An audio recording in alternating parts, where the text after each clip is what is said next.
Hey everybody, this is Colleen with Peace of Mind, and this is Tutor Ideas for week 9, cycle 1.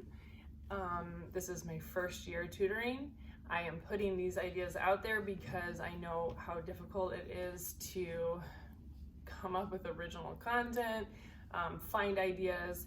So let's get started. First off, we have math. I usually start with math because it's the longest. I find it the most laborsome because I have the masters and we have to say the full problem. 15 times 1 equals 15. We cannot skip count.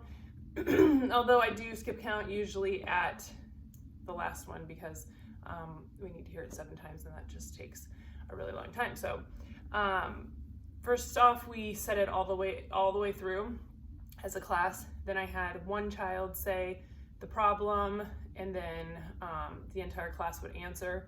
And then, maybe Luke comes up and he says 15, or maybe he's just sitting there, says 15 times 1, and then the whole class says 15, and then he says 15 times 2, and then the whole class says 30. Then, opposite of that, the whole class will say the problem, and then one kid will answer. And then I made the caps, and we played the cap game. This is really helpful if you're doing Memory Master.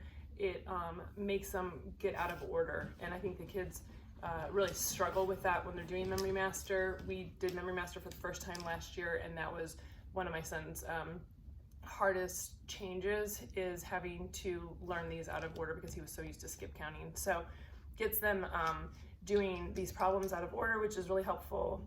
It did take a lot longer than I had hoped, and I'm typically running behind with new grammar, so I'm not sure how to make that faster. If anybody has any ideas on that, that would be really helpful. So also on those, just a note, if a kid doesn't know it, because we were doing 15s, and in those higher numbers, I feel like the kids are just struggling a little bit, allow the rest of the class to help answer it, because it makes them not feel so bad, and everybody else is trying to think of it too usually, so that's just a helpful tidbit. Okay, next we moved on to prepositions. My kids know the prepositions really well. Your kids probably do too, which is awesome, but it does make it a challenge whenever you're trying to tutor. So I always do the hand motions. A lot of kids don't know some of them, so we always start out with hand motions. It is outside, over, past is past, regarding, and since. I literally learned those hand motions that week, and I cannot remember them for the whole rest of the time. I don't know what is wrong with my brain. Some of them do know a lot of them. Most of them don't remember them either, but they do remember the song, so we always do them. I can usually hit about 1 hand motion per group of 6, and I find that is enough. That is fine. So we always do that. We do it about 3 times. I always have somebody come up and do it for us. And then I had everybody sing the entire song together. Then I had whoever knew the entire song, they wanted to come up without me playing the song, and they stood in front of the class. There was like 2 kids who I think wanted to sit out, and then the moms, and then me. So they presented to us, which was fun.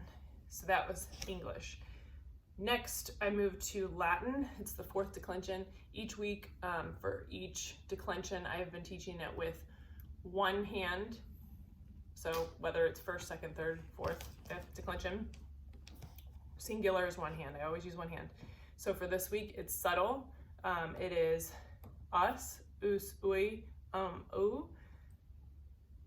I don't even know if I said that completely correctly at the end there, but it is. So we did, for 4th declension, we did us, us, and I only teach the first 2 sounds.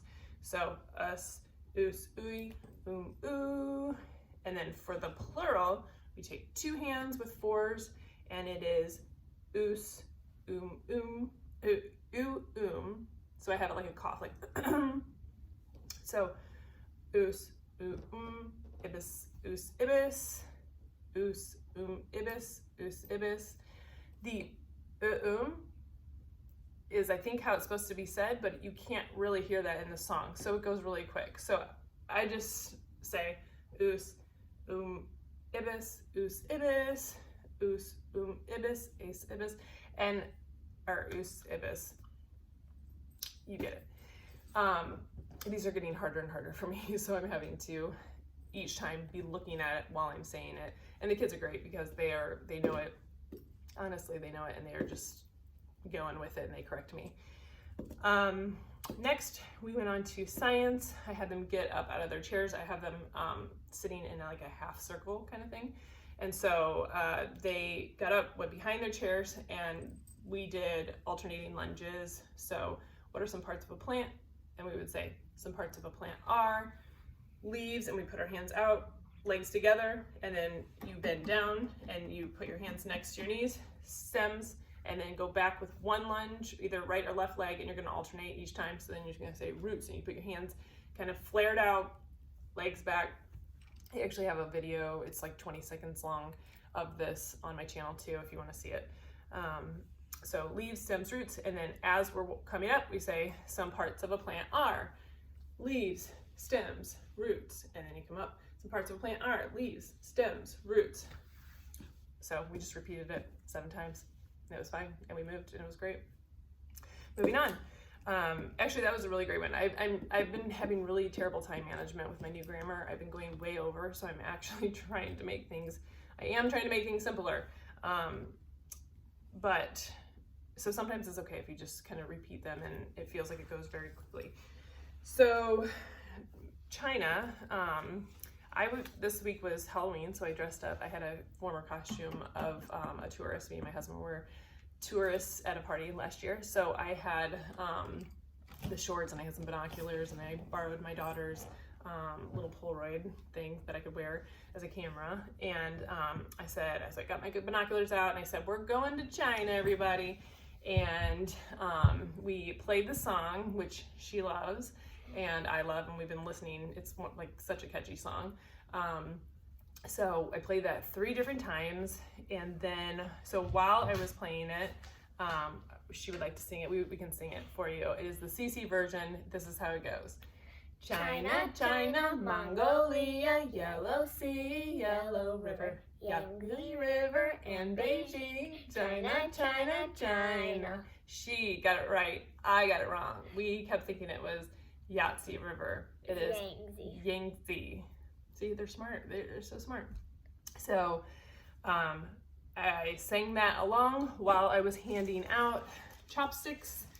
We went to a Chinese restaurant, and I asked them how much they would charge me for 9 pairs of chopsticks. It was $2, and I ordered a dinner. So got some chopsticks, and in China they speak Mandarin, so got some mandarin oranges, cut them up, or kind of peeled them apart so that they're not super juicy, and handed those out. They did not know how to use the chopsticks, so I knew that was probably going to happen, but it meant that they were stabbing these, which got a little messy.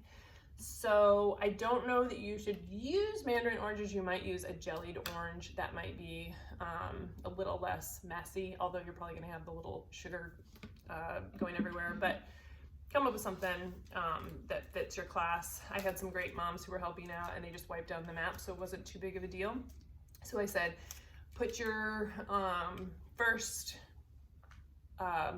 mandarin orange on, China, and then we went to the Yangtze River, and then the Yellow River, and so on and so forth. Then I had them, okay, take off the one on Beijing, take off the one on Mongolia. Then I had them actually just use their stick to point it on their map, and then I had each one come up and put one orange on my large map. The oranges were so large on their map that it covered most of the area, so by the time I got to say Beijing, they really couldn't put it where it needed to go.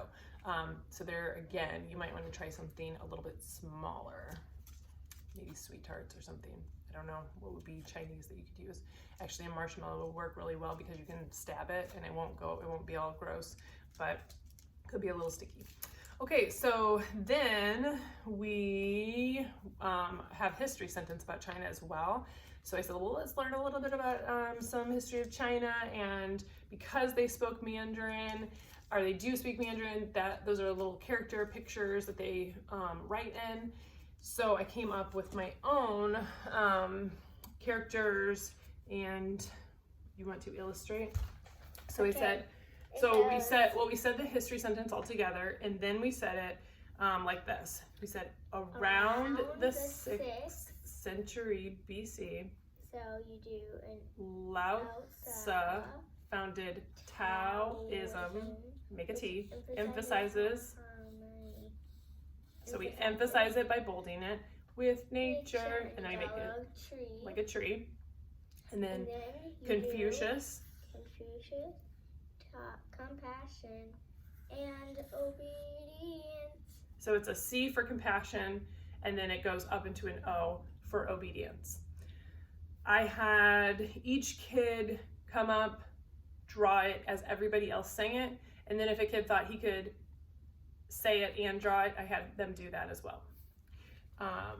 So there's also a mini 20-second long video of that on this channel as well. Thank you, assistant. And I think, the last thing, timeline. So timeline, all I did was lay the cards out. Every time we'd sing one, I took one more away, and they had to do it from memory. By the last couple, I think I took all 3 away, and then I think I just laid them out. Excuse me, I have allergies. And then we just lay them out, and as I laid them each one down as they said them at the very end. So thank you. I hope that helped you guys. I hope you have a great Halloween and enjoy the rest of your week. Thanks for stopping by.